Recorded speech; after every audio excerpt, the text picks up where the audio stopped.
joining us today for our first Coresight Conversations. We are honored to have Buddy Teaster, who's the CEO of Soles4Souls. We will at Coresight be hosting digital content every day, as many of us are restricted to our homes and other unique working environments. And we want to make sure that we're in front of you in this time where there are not as many events for people to get together. So with that, I serve on Buddy's advisory board. Soles4Souls is an amazing organization, and I came through there through the acquisition of another philanthropic organization. I'd love for Buddy to give a 2-minute overview in terms of Soles4Souls and his role there as well. Yeah, thanks, Deborah. Thanks for the opportunity to talk and gather in a different way than maybe we had been planning on even a month ago. Soles4Souls has a really simple mission. We like to think about how do we create opportunity using shoes and clothes. So Soles4Souls is in the business really of collecting new and used shoes and clothes all around the world. And we do a couple of things with those. The first is that we create opportunity by selling all the used product and some of the new products, Deborah, to people in the developing world. And then they resell that as a way to make a living so they can take care of their family. So we create opportunities through entrepreneurship. We also know that there are lots of people in need around the world, whether that's where I am in Nashville. We had a big tornado here 2 weeks ago. People need help after that, but they also just need help because of the situations that they find themselves in. And so we provide them an opportunity maybe for a pair of shoes that allow the kid to go to school or the parents to go to work. So we think about that as opportunity. We also think about it as an opportunity for all of us to go into our closets and find the things that we're not wearing, not using, out of fashion, and put them back into use in a way that creates opportunities for others. And then we also work with a lot of fantastic companies and corporate partners around the world. And it's an opportunity for them to engage their customers and their employees to help both make this world a little more sustainable, as well as to engage people with the products and services that they have in a way that allows their employees to feel good about that work. So maybe it'll help us frame the call. We have several poll questions set up. So maybe we can talk about how to get different levels of involvement for sustainability and where organizations are in terms of their sustainability journey. So I think we'll launch with one poll question right now. Great.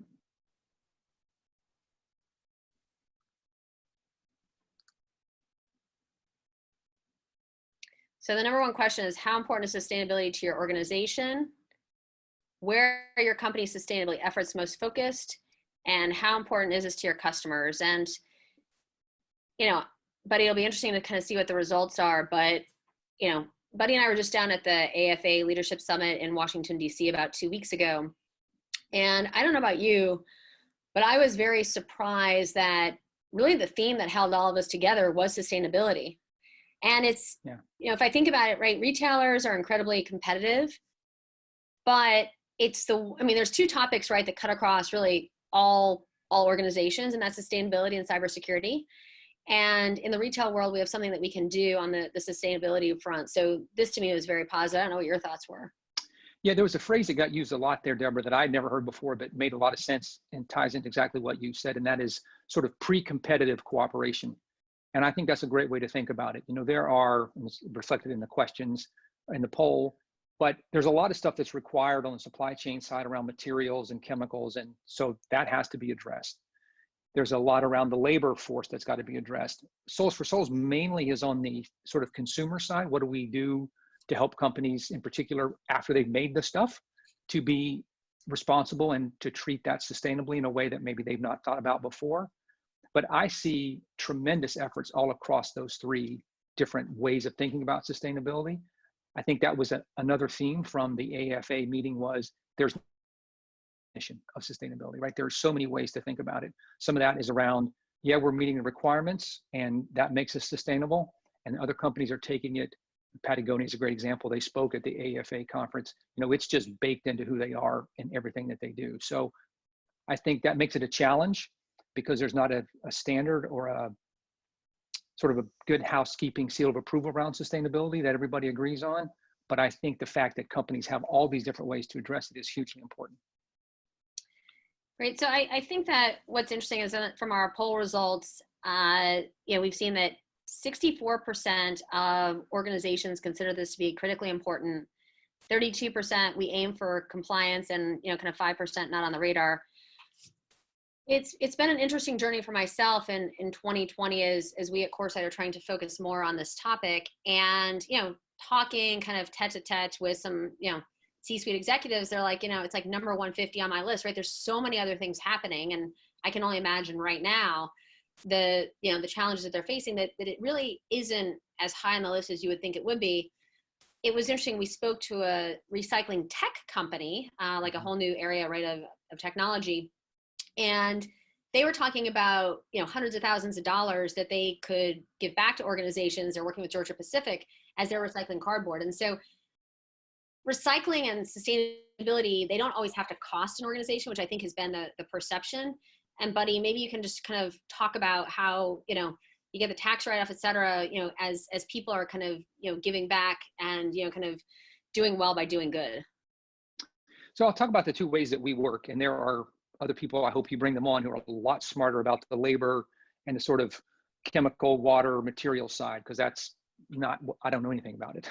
But on the consumer side, and working with a lot of great brands and retailers, what we've seen are really two ways to think about it. One, often it starts as just really an inventory problem. Like, we've got stuff in the warehouse that we can't sell, we've marked down, and it's now a problem. It might just be a warehouse problem, or it might be like, hey, we know we could do something better. And so often for companies to donate that to us or other organizations, the tax benefit is greater than anything else they can do with it. So there's a very financial calculation that's often the case. But increasingly, what companies are saying they're hearing from their employees and their customers is, you better do something better than that. Like, the bare minimum is not really enough. And so what we've worked hard over the last few years to do is, if a company's going to donate 10,000 pairs of shoes or 100,000 pairs of shoes to us, for example, how do we tell a story around that they can bring back to their employees, so that their employees understand, look, we made this stuff, we tried to sell it, and rather than just burn it or landfill it, which for many years were the options, or just job it off for a few pennies, here's something else that we can do. We were talking to Rent the Runway recently, and they said the same thing. Like, we have this sort of exhaust that right now we job off, but the value of the stories, if you could show us how you use these clothes and shoes to help women entrepreneurs take care of their families, that's worth more than anything that we can get from it. The value of the story and the customer relationship. So that's one way. And increasingly, it's also, how do you engage the consumers? I think in some ways this is I'll put in quotes, the least cost. You're not worried about compliance. There aren't sort of super technical things you need to figure out around your manufacturing process or supply chain. It's just, how do you engage your consumers in what you're already selling them and giving them an option to do something better with it than just throw it away, which is unfortunately what we still do. So I think between those things of, I just need to get an inventory problem solved and I'll take the tax benefit, all the way to your customers have tremendous power to give what you've sold them another life, and you can tell stories around that, is really valuable. I think it's interesting, right? I mean, I feel, and we're going to be launching this soon here at Coresight, this R4, right? Reduce, reuse, recycle, repurpose. And right, I think as we're all like hunkered down now, we have the opportunity to go through our closets, under the bed, right? And see what we can find ourselves. It's very interesting. Here in our offices, we had a Soles4Souls box, and I was surprised not only how quickly it filled up, but just that it filled up with very little internal communication, because once people understood the mission, or that, hey, I've got a few extra pairs of shoes in my closet, and, and there's no cost to our organization. There was, ultimately I think our employees felt better. My colleagues felt better who I share the floor with. How, if you talk about kind of, right, in this environment, we're not going to be dropping shoes and boxes in an office. How can, not only Soles4Souls, but how can other organizations, or how can even the consumer, right, if they kind of pull all this stuff together, how can they kind of give it a second life, repurpose, reuse, reduce, recycle? So I'll tell two different kinds of stories, Deborah, to hopefully illustrate some of that. The first one, and this is all as of 2 weeks ago true, certainly now with the retail closing, it's not as true, but DSW has been a phenomenal partner for us for the last couple of years.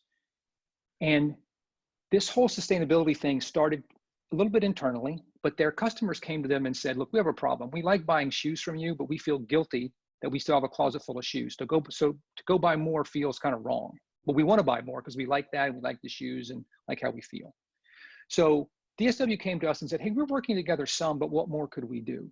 So after a lot of great conversation, I think a big part of it, Deborah, and you identified it, is DSW made it really convenient, right? So there were boxes in all 500 of their stores. So it's, you know where those are, they're easy to find. So they made it convenient. They also provided some incentives. So for every pair that you donated, you got points in their VIP loyalty program, That's very cool. right? Which is very important to DSW. So they gave them an incentive, and their customers like, wait a minute, you just solved a problem for me. I feel fine about dropping this off now. And when I do that, I'll just continue on and go in and shop. And so what DSW found is it increased traffic, which is, you know, a very difficult thing to do in the best of times. And in about 18 months, their customers donated more than 2 million pairs of shoes. That's right? astounding. Mind-boggling how quickly that happened. But I think your experience in your office was just a smaller version of that, right? If you make it convenient, you tell a little bit of a story, people want to do the right thing, and you made it easy to do. So another example, I think, from a different perspective is, and very much around sustainability. So we're working with VF in Europe, mainly Timberland and the North Face. They have about 700 stores in Europe, Middle East, and Africa. And they are really leaning into sustainability as their customer-facing message. It's about everything that they do.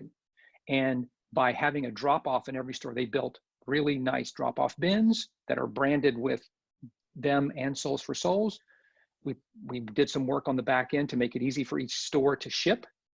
And we'll be they've already, in I think only 3 months, they've collected thousands of pounds of things from their customers. So I think that making that connection really clear has helped us open the door to REI, who also leads with sustainability. So this is all, it's not free, right? They had to make bins, there's shipping costs, but basically their customers were really able to engage in a way that the company didn't have to change how they make things, right? They just had to give a story to their customers. Well, I think that you know, kind of your example with REI, this idea that they lead with sustainability, so that they're then attracting customers who feel the same way. You know, according to our poll results, when we look at the, you know, kind of how important is sustainability to your customers, they're willing to pay for the associated costs. That was 32%. Partial, they want to move forward if it doesn't cost. That was an overwhelming 68%, and not, they only care about price. I think that that's very telling. And one of the conversations, and I'm sure you have it as well, is what's the kind of premium people are willing to pay to buy like a sustainable product and to have kind of a sustainable, you know, kind of retail experience as well. And I would tell you from, you know, just conversations, the belief is about 5 to 7%, right? The consumer will feel better about themselves, they'll buy a sustainable product. Now, once again, everyone might define a sustainable product differently, which is also the challenge, right? Because there's like no certification. But I do find like if something's got a hang tag that says eco-friendly, I am more attracted to that because I feel like I can make a difference by, you know, through my purchase. And I'm just using, you know, I think one feels that way. How, you know, how are you seeing kind of retailers and how, you know, I know you talk to a lot of retailers all the time about this very topic. How are you seeing that their thought process has changed, and let's call it the last 18 months, around offering more products that are sustainable? How are they communicating that to customers? I mean, this is a big initiative, and I think we've just scratched the surface. But once again, during this time where, you know, there are a lot of things to focus on, but once again, being kind of purpose driven to your customers, I think, is more important than ever.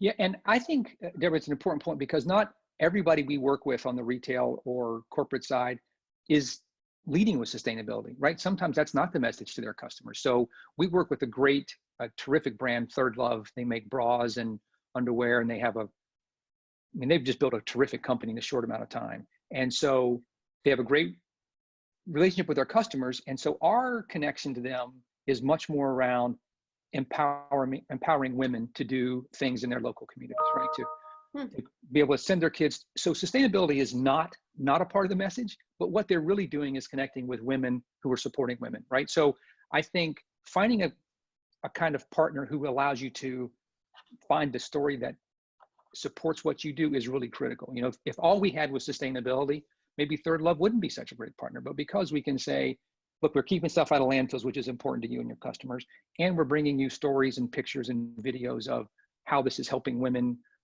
run businesses in Haiti or Honduras or whatever, in Moldova, is really important. So I think if anybody on this phone thinks sustainability is the only message, you know, I'd be surprised if anybody felt that way, but having this multifaceted approach allows you to tune it to your customers. I mean, we talk about customization all the time. This is just another example of that. Not everybody wants to pay 5 to 7% more for a premium product. I think everybody would like to do something good if they can. And so giving them multiple ways to do that is important. It was interesting. And I don't have an answer for this, and maybe you do. I have had more than one person ask me in 2020 so far, what are the demographics of the sustainable consumer? And, because the feeling is, once again, if it costs more, then that's leaving out a certain economic group. How would you answer that question? So mostly, Deborah, because we're on the side of like, they've already bought it, and now what do you do with it after they've used it somehow? Is that demographic it's a giant bell curve, right? Probably the sweet part of that for us are moms, right? They want easy solutions. They care about the planet. They care about what's going to happen to their kids. They don't have time to fool around and compare a bunch and, how eco is that versus that. So you have to I think all those things really play into the fact that we're able to say to busy moms in many cases, hey, drop your shoes or clothes off in here and we're going to put it to good use. They're like, I can check 6 boxes with one decision. So I don't think we know enough, Deborah, to really answer your question. We work with retailers who are at the super young, Forever 21 kind of end of the spectrum, all the way to REI, which you would probably say is pretty crunchy and cares a lot about that. And I think they can all find their way into it. We're a part of the story that they're telling to their customers, but they have a much deeper relationship. That's actually incredibly helpful. I mean, one of the questions that, unfortunately, I still get asked a lot is, how much of goods end up in landfills, how much is jobbed, all of this. Soles4Souls, right? I mean, you always ask for, kind of footwear in any kind of shape, even if it's like, got a few strings holding the bottom to the top together, the sole to the body together. How do you at Soles4Souls, what do you do in terms of, and how do you do it with regards to product that's given to you that's in less than great shape? What's the kind of recycle, reuse, repurpose aspect of that? Sure. So this past year, for example, we collected about 5 million pairs of shoes. About 2/3 of those were used, which I'll talk about in a second. So the new are pretty easy, right? They tend to come in boxes with shipping lists on pallets. Mm-hmm. The other 2/3 don't, right? It's kind of you never know. It's a trash bag of shoes and you got to match them together. So it's everything in between. Okay. We have a distribution center warehouse in central Alabama where most of this product ends up. And on the used side, we get volunteers to pair it. That's the first thing. That takes a lot of time. And then our only real work is to grade it. So we grade it into B, C, and D. Not very sophisticated. B is high quality used shoes. So for example, that's where most of the athletic shoes end up if they're in good quality, if they're in good shape. C grade is mostly women's fashion, been more worn. Only about 2% is D grade, which is unusable.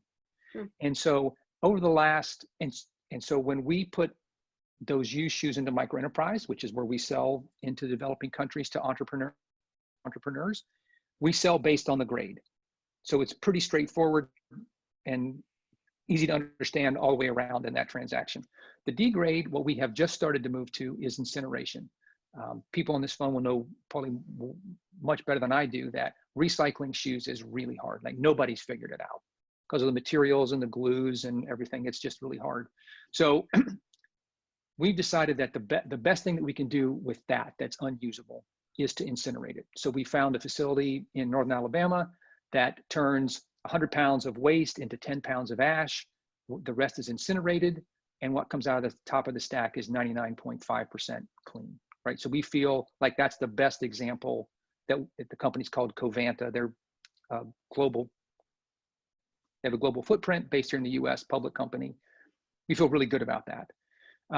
The bigger problem, and you alluded to it, is 85% of textiles still wind up in the trash, right? So the delta between what we do, what customers do, and what ends up in the trash is still dramatic. And that's why for Soles4Souls, we get asked regularly, hey, do you want to get into eyeglasses or medication or whatever? Like, nope, there's so much more to do to figure out the shoes and clothing piece that we feel like there's a long, long way to go before we get there, because as hard as we're working, most of it's still winding up in the trash.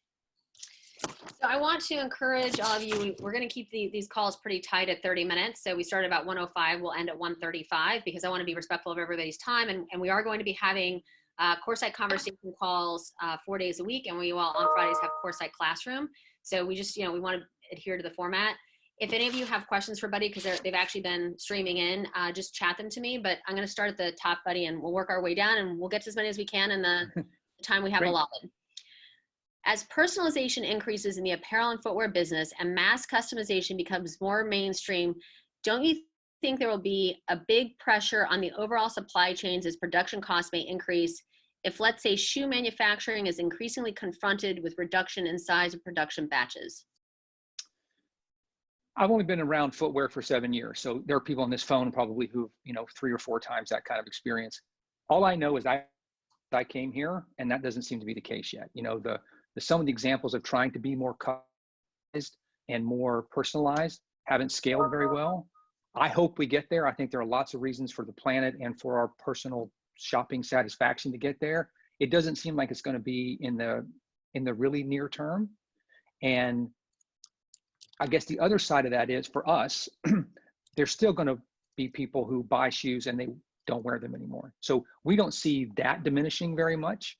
What may happen for Soles4Souls specifically over time is there's less new excess inventory, but we think the used product is still going to be pretty robust. Great. Okay, another question. At Buddy, you mentioned tax benefits. I often hear working with clients that the tax benefit of donations isn't a needle mover for their top line. Can you talk more about how you help brands and retailers navigate the financial business benefits, which obviously I don't think should be the driving force? Yeah, I agree. I don't think it is the driving force for many people we work with. It's a question they ask, and there are 2 dimensions. One is just the value of the product, and we let companies set that value. It's not we don't know enough to be able to decide that. And there's some companies who say, yep, it's absolutely worth more than jobbing, and some it's even, and some say, yep, we're going to take the jobber option. So I think there are so many factors that make that decision really complicated that I don't know, but for some it's important. I think it's always important to ask and to make sure people know about. The other thing for many companies, and we're just starting to get better at this, is the duty drawback piece. So many companies pay those duties that we all fight and wish were less. When you re-export those shoes, and we do that, we can provide you the documentation, you can go back and draw back those duties. And we work with a great brand, Shoes for Crews, some of you will know, and they got really serious about that because they were donating a lot of shoes to us. And they went back, and it was a 6-figure number that they were able to get from their duty drawback. So helping companies, there's a lot of paperwork. I don't want to minimize it, but the payoff can be really high. And we've worked with a number of other big retailers. Chico's is another great example, who really manage that process well. And there's a big financial benefit for them on the donation side. Okay, will there be any other option other than subsidizing these ideas? Offer of profits is the fastest way to expand these ideas, as you know. Yeah, so I think we're seeing that. Certainly at Soles4Souls, we have seen it because people have a lot more options to monetize it on their own now, right? So whether you're talking about ThreadUp or The Real or Buffalo Exchange or Plato's Closet, there are all these ways now that you can, instead of just throwing away, turn it to profit for yourself, and that's good because it stays in use a lot longer. That means that often, the quality that we're getting is lower because there's another layer in between. But we're thrilled that people are using secondhand as a first stop now instead of the last stop. So I think that's one piece. I think also for us, because of Soles4Souls social enterprise model, we're a not-for-profit 501c3, but we have about a 70% earned income stream, and we sell that product to entrepreneurs in the developing world. And at first, a lot of people are very negative about that. They're like, why are you selling shoes? That's terrible. You should give them. And what we find is that by keeping that profit motive clear for the entrepreneur and for Soles4Souls, we're more responsive. They don't have to take what we give them because it's charity. We're their vendor, and they can be to us, which is really important.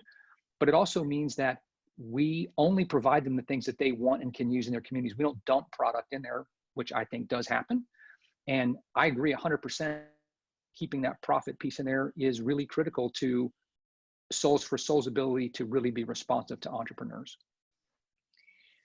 Based on some of our polling questions, there was a big focus on consumer and post-consumer behavior. And, we've heard a lot about kind of post-consumer behavior through some startups that, kind of post-purchase will interact with you. Can you talk a little bit about, how Soles4Souls is working with, kind of whether it's a DSW or whatnot, kind of post-purchase, and, what other initiatives have you seen as well? Yeah, so it's an area that we're really exploring. We're just working with a brand new company called 10 Little, based in New York. They sell kids' shoes. And from the beginning, their model is basically you can turn your shoes in for the next one because kids grow fast, and they have some really innovative ways to do that. So we're a part of their strategy from the beginning, right? That's hard to scale. And there are other companies right now in the UK like Teaster that is from the beginning, has that relationship with the customer about what's going to happen when they are done with it.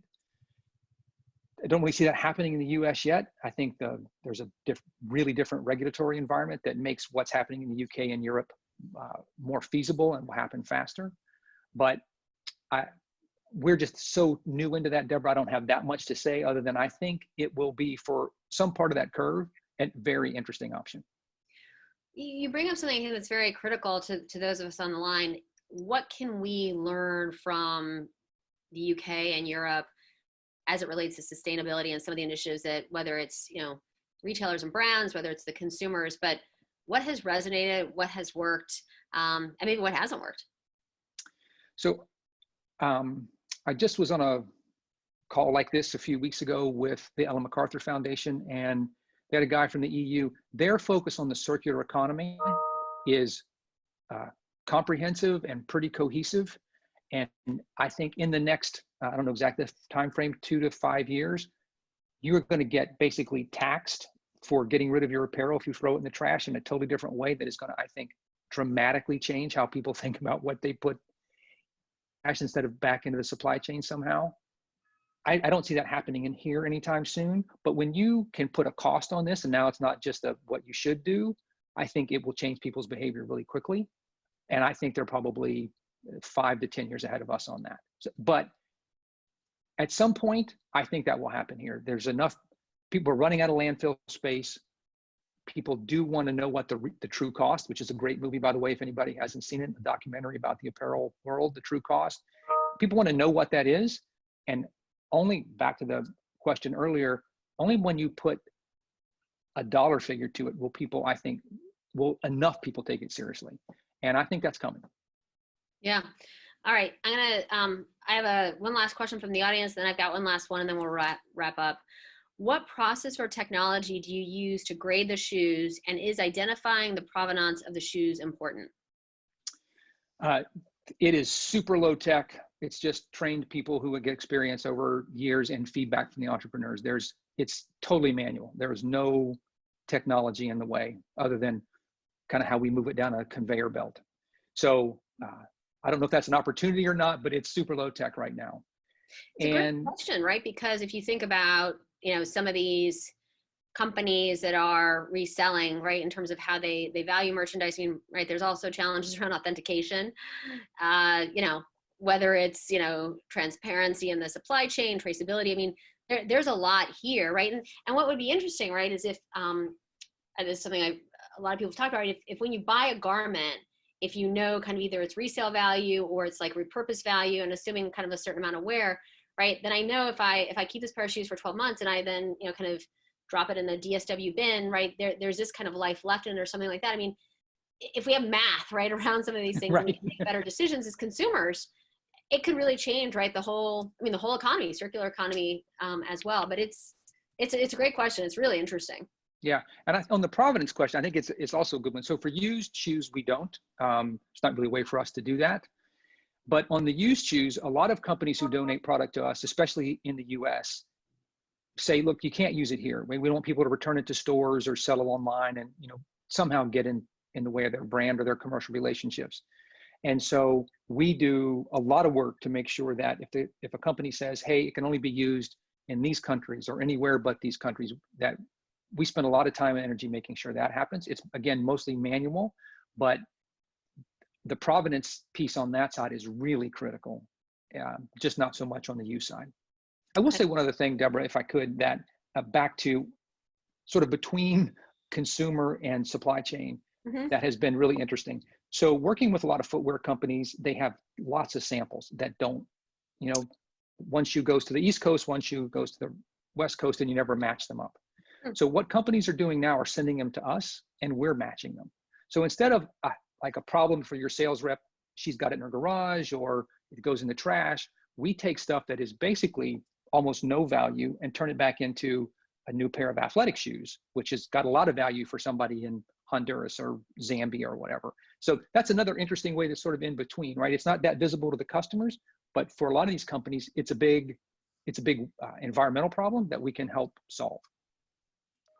So, buddy, I'm going to wrap it up with just letting you kind of let the audience know how can, those of us on the call, whether we're technology companies or retailers or brands or those in the supply chain, how can we work with Soles4Souls, and, how can we make a difference as we're, spending more time at home? So I think the spending more time at home piece, which we're all wrestling with how to do that. We've already had a lot of people ask us, hey, I'm finally tackling the cleaning my closet project, or under the bed, as Deborah said. We have a phenomenal partnership with Zappos that allows people to go to Zappos for Good, or you can go to the Soles4Souls site, print out a label, put it on there, UPS will pay for the shipping. And it's been an amazing partnership because it's easy. They've made it easy for people to do the right thing. So if you're staying at home and tackling that project, that's one really straightforward way to do it. I think as we come back out of whatever is going to be the new normal, this idea that all of us have the ability to make a difference with the stuff that we're not using anymore is one of the most powerful things that I've seen at Soles4Souls. And that's 7-year-old kids who can collect 25,000 pairs of shoes in their community to 70-year-olds who collect 10 pairs at their nursing home, right?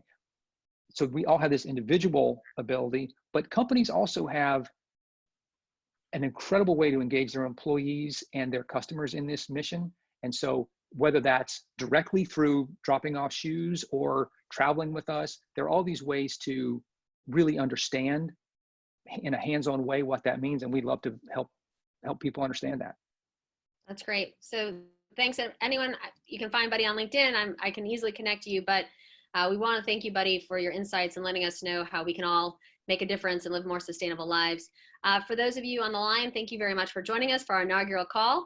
And please send me any feedback. We have a call tomorrow at 1 p.m. for female founders. And then on Friday, we have the Coresight Classroom also at 1 p.m.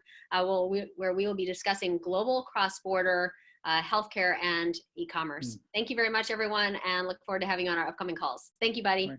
Thank you, Deborah. It was a pleasure. Thanks.